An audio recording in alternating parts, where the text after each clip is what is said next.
Assalamualaikum warahmatullahi wabarakatuh. Hai adik-adik semua, kembali lagi dengan kakak di Lusvika Channel. Nah, pada video kali ini kakak akan melanjutkan materi biologi bagi adik-adik yang sudah duduk di bangku kelas 10 SMA. Nah, pada video kali ini kita akan membahas bab kedua di kelas 10, itu tentang keanekaragaman hayati. Nah, keanekaragaman hayati itu biasanya kita singkat juga dengan kehati. Nah, pada video kali ini ada 5 subpoin yang akan kita bahas pada bab kedua ini. Yang pertama, kita harus lihat dulu tentang klasifikasi dari makhluk hidup. Yang kedua, konsep dari keanekaragaman hayati itu seperti apa. Yang ketiga, itu bicara tingkat keanekaragaman hayati. Yang keempat, bicara persebaran keanekaragaman hayati di Indonesia. Dan yang kelima, bagaimana upaya kita untuk menjaga keanekaragaman hayati yang ada di Indonesia terkhususnya. Nah, sekarang lanjut kita langsung masuk ke poin yang pertama, itu tentang klasifikasi. Nah, kenapa kita harus bicara klasifikasi? Nah, kalau kita hubungkan dengan judul bab itu kan tadi bicara keanekaragaman hayati. Berarti di sini kita bicara makhluk hidup. Yang namanya makhluk hidup itu ruang lingkupnya sangat besar. Itu dia meliputi ada manusia, ada tumbuhan, ada hewan, dan juga ada persebaran dari 5 kingdom. Nah, jadi di sini karena pengelompokannya itu cukup banyak, jadi di sini adik-adik harus bisa dulu mengelompokkan mereka itu menjadi beberapa bagian. Nah, itulah yang disebut dengan klasifikasi pada makhluk hidup. Nah, tujuan dari klasifikasi ini apa sebenarnya? Klasifikasi kan itu disebut juga dengan istilah pengelompokan. Nah, jadi di sini tujuan dari klasifikasi makhluk hidup yang pertama itu agar memudahkan kita, agar kita mudah dalam mengelompokkan makhluk hidup. Nah, mengelompokkannya itu berdasarkan ciri-ciri yang dimiliki, baik itu dari ciri-ciri fisik ataupun tingkah laku yang dimiliki oleh masing-masing makhluk hidup. Itu tujuan yang pertama. Yang kedua, tujuan dari klasifikasi adalah agar kita mudah untuk mengenali makhluk hidup. Kalau dia sudah dikelompokkan, maka kita mudah untuk mengenali tiap-tiap jenis makhluk hidup. Dan yang ketiga, tujuan dari klasifikasi itu adalah agar kita mudah untuk melihat atau menentukan hubungan kekerabatan makhluk hidup. Jadi di sini untuk menentukan hubungan kekerabatan, apakah dia memiliki kekerabatan yang dekat atau kekerabatan yang jauh. Nah, itulah tujuan dari klasifikasi makhluk hidup. Nah, untuk mengelompokkan makhluk hidup ini, kita butuh kesepakatan untuk pemberian nama. Nah, jadi di sini kalau masing-masing negara kan itu dia punya bahasa yang berbeda-beda. Nah, otomatis penyebutan makhluk hidup untuk satu objek yang kita tuju pasti beragam juga namanya. Nah, agar tidak terjadi perbedaan seperti itu, nah jadi di sini ditentukanlah untuk pengelompokan itu kita menggunakan sistem tata nama ilmiah. Nah, jadi di sini kita menggunakan sistem tata nama ilmiah atau biasanya dikenal juga dengan istilah binomial nomenklatur. Nah, jadi ini tujuannya untuk menyamakan penyebutan untuk setiap masing-masing kelompok dari makhluk hidup yang sudah kita kelompokkan tadi. Nah, untuk tata nama ilmiah atau binomial nomenklatur ini sendiri, ini dicetuskan oleh Bapak Carolus Linnaeus. Mungkin adik-adik lebih familiar dengan istilah Linnaeus ya. Nah, beliaulah yang pertama kali mencetuskan sistem tata nama ilmiah. Nah, untuk mengelompokkannya berdasarkan binomial nomenklatur ini ada syarat-syarat yang harus kita penuhi. Nah, yang pertama sesuai dengan namanya tadi, tata nama ilmiah. Berarti di sini kita harus menggunakan bahasa ilmiah atau bahasa Latin atau bahasa yang sudah dilatinkan. Nah, itu syarat yang pertama. Kemudian yang kedua, bahasa Latin atau bahasa ilmiah itu dia berlaku secara internasional. Jadi, karena dia sudah berlaku secara internasional, maka untuk satu objek yang kita tuju, dia akan memiliki satu nama yang sama untuk seluruh negara yang ada di dunia. Karena dia sudah berlaku secara internasional. Kemudian, syarat yang ketiga, itu dia minimal itu ada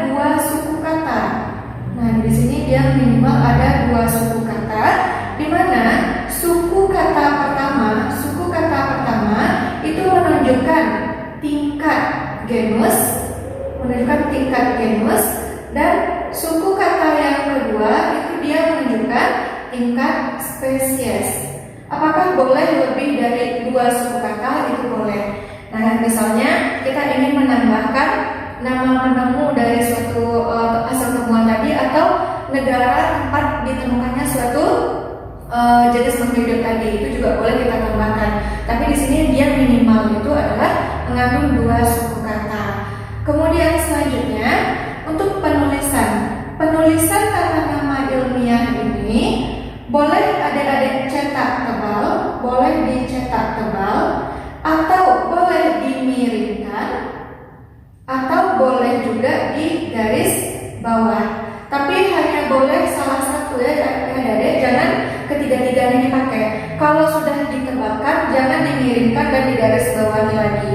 Nah, untuk penggaris bawahan ini, dia di garis bawah per suku kata, tidak boleh disambung. Nanti kita lihat untuk contohnya. Kemudian untuk syarat yang terakhir, hanya huruf pertama pada kata pertama yang adik-adik tulis dengan huruf kapital. Nah, jadi sisanya itu harus huruf kecil, kecuali jika kita ingin menambahkan nama dari penemu atau nama dari tempat atau negara tempat temuan itu kita temukan, baru kita menggunakan huruf kapital kembali. Nah, jadi di sini inilah syarat-syarat untuk sistem tata nama ilmiah. Agar mudah adik-adik pahami, di sini kakak kasih untuk contoh tata nama ilmiah. Misalnya di sini kita mau bikin aloe vera. Aloe vera ini adalah bahasa ilmiah atau bahasa Latin untuk tanaman lidah buaya. Nah, di sini kakak pilihnya di garis bawah. Nah, ini jika kita perhatikan untuk sistem tata namanya, ini dia sudah mengikuti syarat yang berlaku. Yang pertama, dia sudah menggunakan bahasa ilmiah, sudah berlaku secara internasional, kemudian minimal mengandung 2 suku kata. Nah, suku kata pertama yaitu aloe. Nah, ini menunjukkan tingkat genus, sedangkan vera itu menunjukkan tingkat spesies. Kemudian penulisannya boleh dicetak tebal atau dimiringkan atau di garis bawah. Nah, di sini kakak pilih yang ketiga, yaitu di garis bawah. Nah, untuk penggaris bawahannya itu berdasarkan per suku kata. Jadi ini untuk kata pertama itu kita garis bawah, kata yang kedua kita garis bawah. Tidak boleh penggaris bawahannya itu disambung. Kemudian huruf pertama, kata pertama yang ditulis kapital. Berarti di sini hanya huruf A saja yang ditulis huruf kapital. Nah, inilah sistem tata nama ilmiah yang harus adik-adik pahami dulu, karena ini sangat sering keluar pada soal-soal ulangan ataupun soal-soal UN.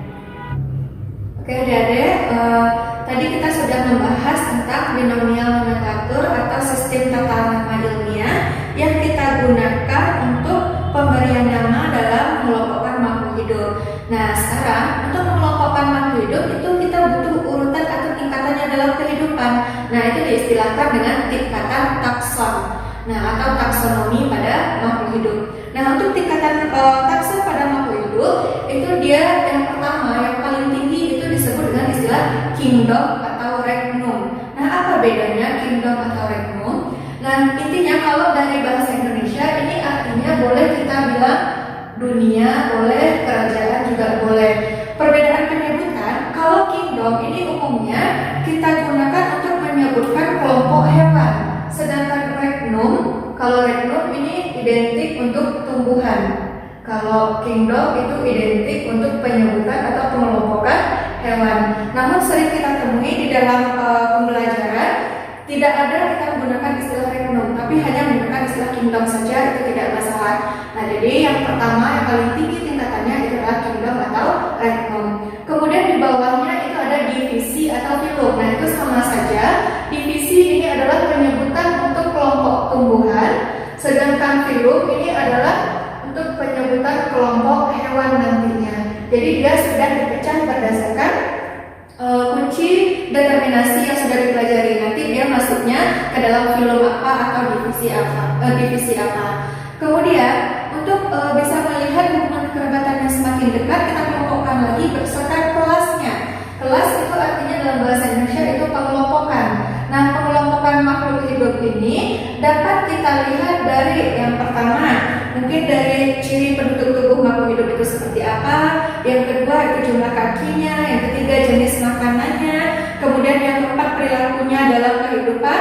Nah, itu juga bisa kita jadikan sebagai dasar dalam mengelompokkan atau memberikan kelas-kelas tertentu dalam penamaan tata nama binomial nomenklatur. Kemudian ada setelah kelas itu ada ordo. Nah, ordo dalam bahasa Indonesia itu kita sebut dengan bangsa. Kemudian selanjutnya itu ada family, itu tingkat pada suku makhluk hidup itu seperti apa. Kemudian ada genus, itu disebut juga dengan marga, dan spesies ini merupakan jenis. Nah, inilah tingkatan takson yang kita butuhkan dalam mengelompokkan makhluk hidup. Nah, kalau kita lihat kalau pengelompokannya dari kingdom ke spesies dari atas ke bawah, ini yang akan banyak adik-adik temukan itu adalah perbedaan. Perbedaannya itu semakin banyak ditemukan. Misalnya di sini kakak contohkan itu untuk kingdom. Kingdomnya misalnya adalah animalia. Nah, di bawah kingdom itu kan ada filum karena kita mengelompokkan hewan tadi. Hewan itu kita bagi jadi dua, ada vertebrata, ada invertebrata. Berarti semakin ke bawah, maka nanti kelompok vertebrata itu bisa dipecah lagi dan invertebrata itu bisa dipecah lagi. Sehingga kalau pengelompokannya dari atas ke bawah, maka perbedaan itu sangat banyak adik-adik temukan. Sehingga kita bisa melihat bagaimana hubungan kekerabatannya. Begitu juga sebaliknya, kalau adik-adik mau melihat pengelompokannya itu dari bawah ke atas, itu persamaan nanti akan banyak adik-adik temui dalam pengelompokan taksonomi makhluk hidup. Nah, itulah yang poin pertama yang kita bahas pada bab ini. Selanjutnya kita masuk pada poin yang kedua. Ini kita bicara konsep kehati atau konsep dari keanekaragaman hayati.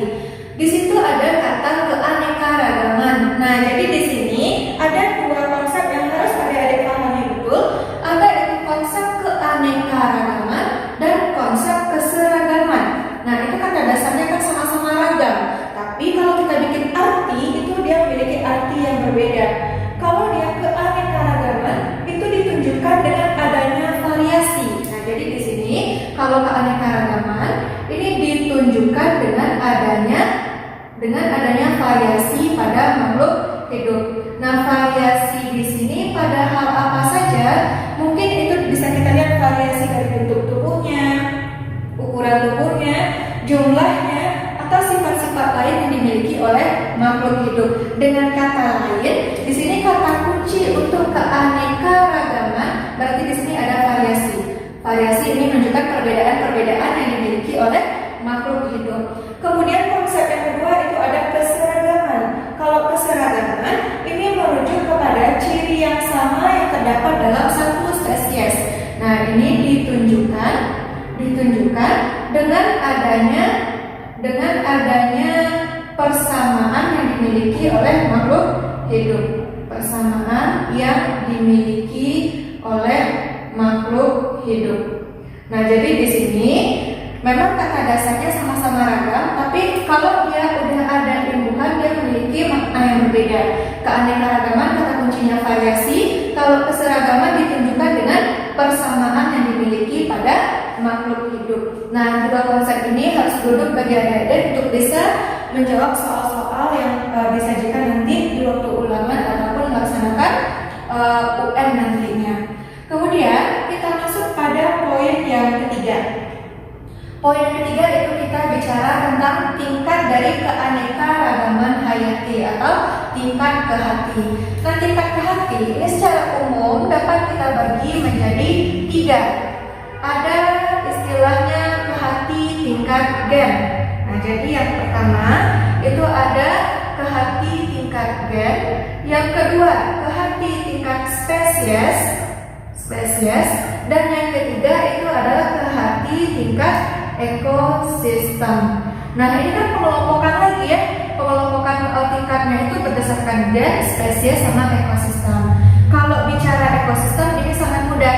Berarti ini adik-adik cukup mengenal macam-macam ekosistem yang ada di muka bumi. Misalnya itu untuk ekosistem hutan hujan tropis, bagaimana jenis flora dan fauna yang dapat hidup pada ekosistem tersebut. Misalnya yang hidup di ekosistem savana, tundra, taiga, dan yang lainnya. Intinya di sini kalau perhati tingkat ekosistem ini lebih merujuk kepada macam-macam ekosistem yang ada di muka bumi. Nah, jadi ini lebih ke macam-macam ekosistem yang ada di muka bumi. Ini paling gampang. Nah, yang susah untuk adik-adik bedakan itu adalah kehati tingkat gen dengan kehati tingkat spesies. Nah, di sini agar adik-adik lebih mudah memahaminya, kakak sederhanakan saja. Kalau yang namanya gen itu kan pasti dimiliki oleh setiap makhluk hidup, dan setiap orang atau setiap makhluk hidup pasti dia punya gen yang berbeda. Kalau dia tingkat keanekaragaman hayati tingkat gen itu menunjukkan adanya variasi antar individu yang sejenis. Berarti di sini ditunjukkan dengan adanya variasi pada individu yang sejenis. Individunya itu sejenis. Misal, di sini contohnya adalah manusia. Contoh yang pertama adalah manusia. Manusia itu kan baik laki-laki atau perempuan itu kan namanya manusia. Nah, jadi di sini laki-laki ataupun perempuan dia punya gen yang berbeda. Misalnya antara kita dengan kakak atau adik, nah itu punya gen yang berbeda. Berarti di sini setiap individu yang sejenis itu pasti dia memiliki gen yang berbeda. Karena pada hakikatnya tidak ada satupun makhluk hidup yang punya gen yang sama di muka bumi, sekalipun itu adalah anak yang kembar. Nah, selain manusia, apa contoh keanekaragaman hayati tingkat gen? Itu misalnya adalah pada variasi jenis ayam. Nah, ayam itu kan banyak jenis-jenisnya. Nah, jadi di situ variasi pada ayam disebut dengan kehati tingkat gen. Kemudian ada variasi pada tanaman padi. Nah, itu juga merupakan kehati tingkat gen. Kemudian kalau yang tingkat spesies gimana? Nah, tadi kan kalau kita lihat dari nama spesies, waktu kita lihat di sistem taksonomi pada makhluk hidup, spesies artinya jenis. Nah, sementara pada tingkat gen kita juga ketemu istilah sejenis, tapi ini individunya yang sejenis. Kalau pada tingkat spesies, di sini bisa saja individunya itu memiliki kelompok atau kelas yang sama, tapi pada jenisnya itu dia berbeda. Nah, itu ditunjukkan dengan adanya perbedaan yang mencolok. Nah, jadi di sini ada perbedaan yang mencolok yang dimiliki oleh masing-masing makhluk hidup. Misalnya di sini adalah antara kucing dengan kucing besar. Nah, kucing besar itu adalah istilah lain untuk harimau. Nah, jadi di sini kalau dari kelas mereka sama-sama kelas mamalia. Namun di sini ada perbedaan yang sangat-sangat mencolok yang dimiliki antara kucing dengan harimau. Yang paling jelas itu yang pertama adalah dari ukuran. Kucing ukurannya sangat kecil, harimau ukurannya sangat besar. Kemudian kucing itu jinak, harimau itu dia ganas. Kucing dia lebih ke omnivora, sedangkan harimau dia karnivora. Kemudian struktur dari gigi dan cakar yang mereka miliki itu juga sangat berbeda. Artinya dari kelasnya dia sama, namun pada tingkat spesies itu muncul perbedaan-perbedaan yang sangat mencolok. Nah, inilah tingkat keanekaragaman hayati yang harus adik-adik pahami. Jadi ada 3 ya, ada kehati tingkat gen, ada kehati tingkat spesies, dan kehati tingkat ekosistem. Sekarang kita masuk ke poin yang keempat, itu bicara tentang persebaran keanekaragaman hayati yang ada di Indonesia. Nah, di sini kakak gambarkan sedikit tentang bentuk wilayah Indonesia. Itu kita kan punya 5 pulau besar. Nah, jadi di sini untuk pengelompokan atau persebaran keanekaragaman hayati di Indonesia itu kita kelompokkan menjadi 3 wilayah. Ada nanti wilayah barat namanya, ada wilayah tengah sama wilayah timur. Nah, pengelompokan keanekaragaman hayati ini menjadi 3 wilayah itu berdasarkan adanya garis Weber dan garis Wallace. Nah, kita lihat dulu untuk yang pertama. Kalau garis Wallace itu adalah garis yang membagi Indonesia menjadi wilayah tengah dan wilayah barat, sehingga ini merupakan garis Wallace. Jadi dia memisahkan antara wilayah Indonesia sebelah barat dengan wilayah Indonesia sebelah tengah. Kemudian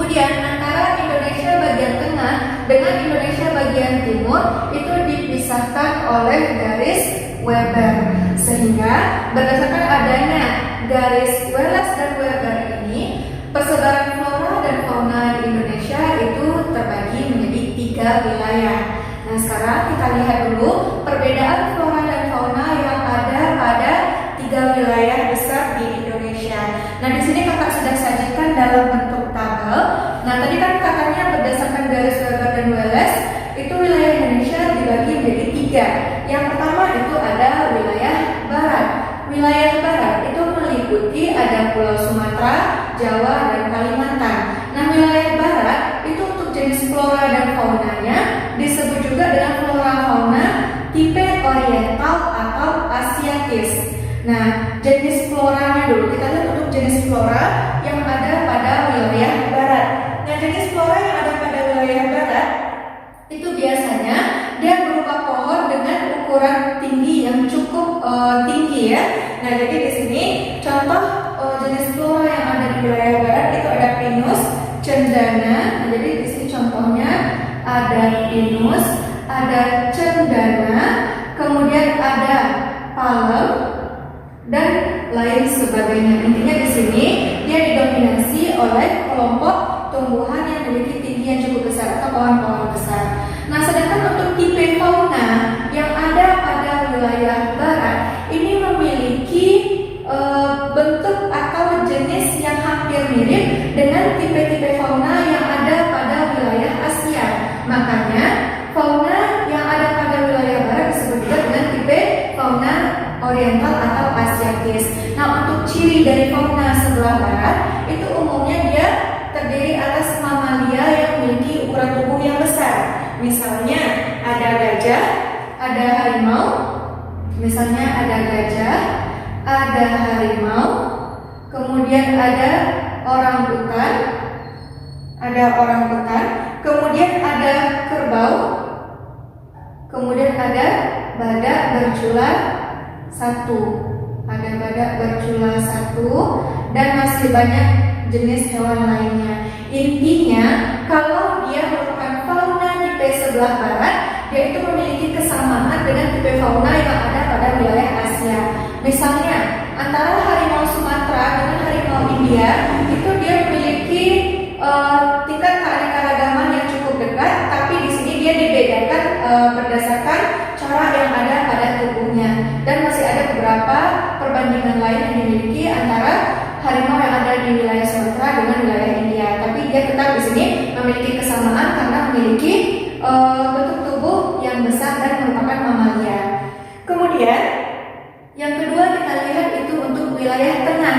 Nah, untuk wilayah tengah itu kita sebut juga dengan tipe peralihan atau disebut juga dengan tipe endemik.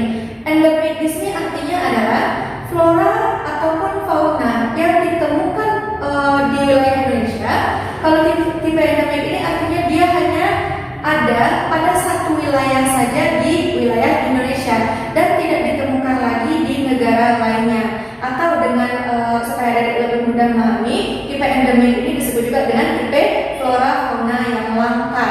Nah, jenis floranya misalnya untuk wilayah tengah itu seperti Rafflesia dan kantong semar. Nah, jadi di sini ada Rafflesia, kemudian ada kantong semar. Mungkin adik-adik sedikit ragu, Rafflesia itu kan ditemukan di wilayah Bengkulu. Kalau kita lihat di peta Indonesia, Rafflesia itu kan jatuhnya harusnya masuknya di wilayah barat. Namun pengecualian ya, jika flora atau fauna itu dia endemik, berarti dia dimasukkan pada wilayah tengah nantinya saat pengelompokan makhluk hidup. Jadi isi dari flora fauna wilayah tengah itu diisi oleh mereka yang terbilang langka atau dia sudah mendekati kepunahan. Nah, sedangkan untuk faunanya di wilayah tengah itu ada anoa, ada komodo, kemudian ada maleo, ada babi rusa, kemudian ada kuskus dan lain sebagainya. Nah, intinya di sini pokoknya kalau dia tipe tengah itu dia merupakan endemik atau tipe flora fauna yang langka. Dan yang terakhir itu kita lihat untuk wilayah timur. Nah, wilayah timur itu disebut juga dengan tipe australis karena bentuk flora dan fauna yang ditemukan pada wilayah timur Indonesia itu memiliki ciri khas yang hampir sama dengan flora fauna yang ada di wilayah Australia. Makanya di Indonesia bagian timur flora faunanya disebut dengan tipe australis. Nah, untuk flora yang ditemukan di sini ada tanaman kakao, kemudian ada anggrek, kemudian juga kita di sini menemukan tanaman sagu. Sedangkan untuk fauna, nah biasanya yang paling banyak keluar pada soal-soal UN ataupun UTBK itu biasanya fauna yang ada pada wilayah barat, tengah, dan timur. Nah, kalau untuk wilayah timur ini, jenis faunanya itu identik dengan memiliki warna yang sangat-sangat mencolok. Misalnya di sini ada namanya burung kasuari, itu kan warnanya mencolok. Kemudian ada cendrawasih itu dia juga mencolok. Kemudian ada mamalia berkantung. Kalau di wilayah Australia itu disebut dengan kanguru, kalau Indonesia itu kita punya wallaby. Nah, itu dia mirip bentuknya dengan kanguru yang ada di Australia. Nah, jadi inilah persebaran flora dan fauna yang ada di wilayah Indonesia yang dibagi berdasarkan adanya garis Wallace dan garis Weber. Nah, terakhir itu kita masuk kepada upaya pelestarian dari keanekaragaman hayati. Nah, untuk upaya pelestarian ini dapat kita lakukan dengan dua cara. Yang pertama itu ada disebut dengan pelestarian in situ, dan yang kedua itu ada pelestarian ex situ. Nah, untuk arti ini sangat mudah adik-adik pahami. Ini ada kata in, ini ada kata ex. Nah, berdasarkan kata yang kakak garis merah itu mudah kita cerna. In itu artinya di dalam. Berarti kalau pelestarian in situ artinya itu adalah pelestarian tersebut, pelestariannya terjadi pada wilayah aslinya, wilayah atau habitat asli dari flora ataupun fauna tadi. Nah, jadi di sini dia di wilayah aslinya. Sedangkan ex situ itu pelestariannya itu di luar habitat asli, atau kita bikinkan penangkarannya di luar habitat asli. Nah, tujuan dari penangkaran atau pelestarian baik itu secara in situ atau ex situ itu pastinya untuk menghindari kepunahan dari flora dan fauna yang sudah kita miliki. Namun di sini juga ada beberapa ciri khas dari masing-masing jenis pelestarian ini. Kalau untuk pelestarian in situ itu biasanya pelestarian ini tujuannya untuk lebih ke pusat penelitian. Nah, jadi kalau dia in situ itu biasanya tujuannya adalah untuk pusat penelitian. Kemudian juga untuk bidang pendidikan. Nah, untuk contoh wilayah yang termasuk pada pelestarian in situ. Nah, untuk contohnya di sini adalah misalnya tadi itu ada Rafflesia. Contohnya bunga Rafflesia arnoldii itu dia habitatnya kan aslinya di Bengkulu. Nah, jadi di sini dia masuk pada pelestarian secara in situ. Kenapa? Karena dia berada pada habitat asli. Selain Rafflesia, itu juga ada komodo. Nah, komodo itu ada namanya Pulau Komodo, itu di NTT ya, di Nusa Tenggara Timur. Nah, kan nggak ada juga orang yang pergi ke Pulau Komodo itu tujuannya untuk wisata, itu kan nggak ada, karena pada pelestarian di situ itu tujuannya lebih ke untuk pusat penelitian dan pendidikan.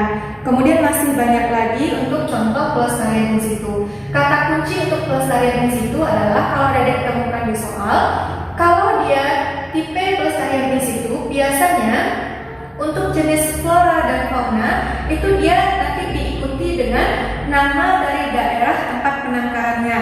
Nah, jadi dia kalau diikuti dengan nama daerah dipastikan dia merupakan tipe pelestarian in situ.